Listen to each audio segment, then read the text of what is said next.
Sans sucre, monsieur, s'il vous plaît. On appelle ça un café noir.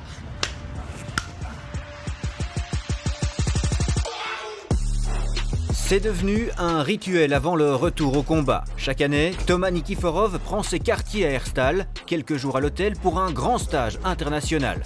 Une routine bien rodée avant d'entamer 2024, une année olympique qui n'a pas très bien commencé pour le judoka bruxellois. Le premier stage de l'année, je me suis déchiré la peau entre les orteils d'une manière un peu improbable. Je lance une attaque à la volée et mon pied, en tournant, est resté accroché. Donc mes deux derniers orteils sont restés accrochés à son pied et ça s'est écarté jusqu'à ce que ça craque.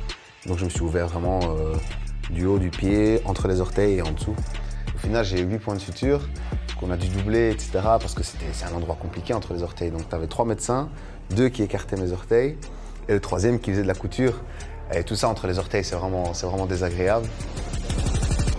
Un petit bobo, rien de grave. Nikiforov en a vu d'autres. Il garde le sourire en toutes circonstances, naturel, spontané et un rien farceur. Je ne sais pas l'ouvrir ce doigt. Les capoutes, la touche finale.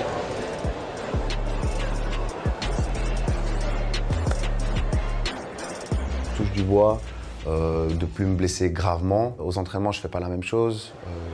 Maintenant, je dois arriver un peu plus tôt, m'échauffer, etc., faire des exercices spécifiques. Parce que voilà, j'ai 31 ans, mon corps il souffre un petit peu, mais c'est pas pour autant que je dois diminuer le rythme. Je m'entraîne énormément, mais différemment. Double champion d'Europe, médaillé aux mondiaux, aux Masters et en Grand Chelem, Nikiforov, c'est plus de 20 podiums au plus haut niveau, un des plus beaux palmarès du judo belge. Il lui manque juste une chose pour compléter le tableau. Il manque une médaille olympique et j'ai 2 grosses déceptions aux Jeux de Rio et de Tokyo. J'ai l'expérience qui va sûrement m'aider pour les Jeux de Paris. Il y a de grosses chances que ce soit les derniers Jeux. 4 ans après, être encore dans le circuit international au meilleur niveau, ça va être quelque chose quand même d'assez compliqué parce que voilà, il y a l'âge, il y a l'état physique, l'état mental. En tout cas, j'espère la médaille d'or olympique le 1er août. Le 2 août, c'est sûr que j'arrêterai. 2024, c'est l'année ou jamais pour Nikiforov. Toujours motivé et déterminé, le judoka belge entrevoit néanmoins sa future fin de carrière avec une certaine appréhension.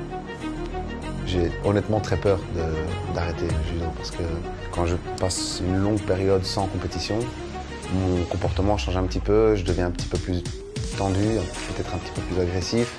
J'ai besoin de cette compétition, de ces compétitions, j'ai besoin de cette adrénaline, j'ai besoin de gagner. Et quand on arrête une carrière, il y a une partie de nous qui meurt. Et moi, j'ai pas envie de mourir, j'ai pas envie d'arrêter ce que je fais, de combattre à ce niveau-là. Qu'est-ce qu'on peut vous souhaiter pour 2024 ? Une bonne santé et beaucoup de médailles, surtout aux Jeux. Merci Thomas Nikiforov. Merci Beaucoup.